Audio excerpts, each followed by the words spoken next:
The four entities that have done that are the United States, China, the Soviet Union, and Elon Musk. Here's Elon Musk, a man who apparently gets wet when he's in a convertible with Donald Trump back in 2012 talking to Jon Stewart. And Jon Stewart, big lefty, but he loved him back then. First of all, I'm just glad that you are not a hologram, because you have invented a rocket and a spaceship on the rocket, and you have launched this into orbit already. Yes. And brought it back. Yes. I'm going to just give you a list. This is what I know about science. The four entities that have done that are the United States, China, the Soviet Union, and Elon Musk. Is that correct? Yeah, that's right. I had some help, but yeah. Oh, did you? Just wasn't in your backyard with a little timer, you just did the thing. What made you, first of all, let's backtrack. You got the money to do that by inventing PayPal. Right, with some other people, yes. Okay, but did they launch rockets? No. So you went on from PayPal to launch rockets. Why? Yes. Okay, so people often wonder, how did you go from internet payments to rockets? This was my question. A reasonable question. Thank you. So when I was in college, there were three areas that I thought would most affect the future of humanity. And those were the internet, sustainable energy, and space exploration, particularly making life multiplanetary. Elon, I'm going to tell you something. I'm going to tell you something right now. We all thought that. But none of us could do anything about it. We just got high and played Dungeons and Dragons. Well, I did that too. So you had identified these three areas. How did you prioritize them? How did you create a hierarchy where what you would move to next? Well, although, I mean, I thought about these things kind of in the abstract in college. I didn't expect that I would actually be doing them. But it just turned out that way. Right. But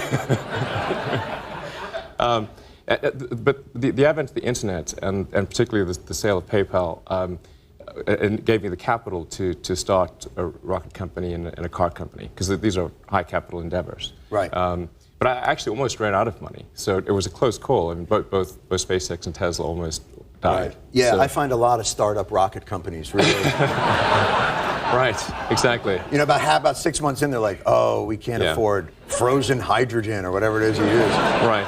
I mean, initially, I had to provide all of the funding for SpaceX and Tesla myself, because rockets are pretty far out of the comfort zone of most venture capitalists.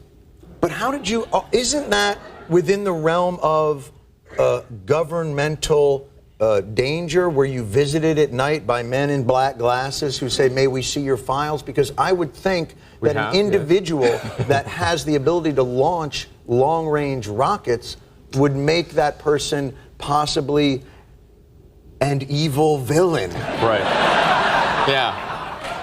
Yeah. I sometimes feel as though I should have a white cat or something like that. All right.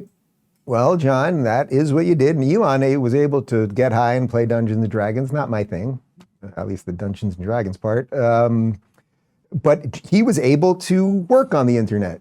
Bought Twitter, renamed it X. Free speech online, we are the media. Sustainable energy, doing some stuff with electric cars. That's pretty good. The grid, I just drove all the way across Florida over the weekend. We took the kids to the other coast of Florida, and you stop once. You don't even have to stop on the way. We can make it all the way across Alligator Alley on one charge. We charged there and came back. It's a beautiful piece of machinery, the Tesla. And then, of course, life interplanetary. Yeah, it's going to happen in our lifetime. Like, how freaking cool is that? I show you that clip to the backdrop of that's the enemy now. So the very same people, Jon Stewart, who's fawning all over him, and the very same people who in the audience there were probably in their 20s, and now they're, 35, 40. Those are the people that are etching swastikas into Teslas right now because the machine has told them that he is the bad guy. I thought we'd end on this because you just keep doing good things and do it with a little bit of snark. Do it with a little bit of sense of humor.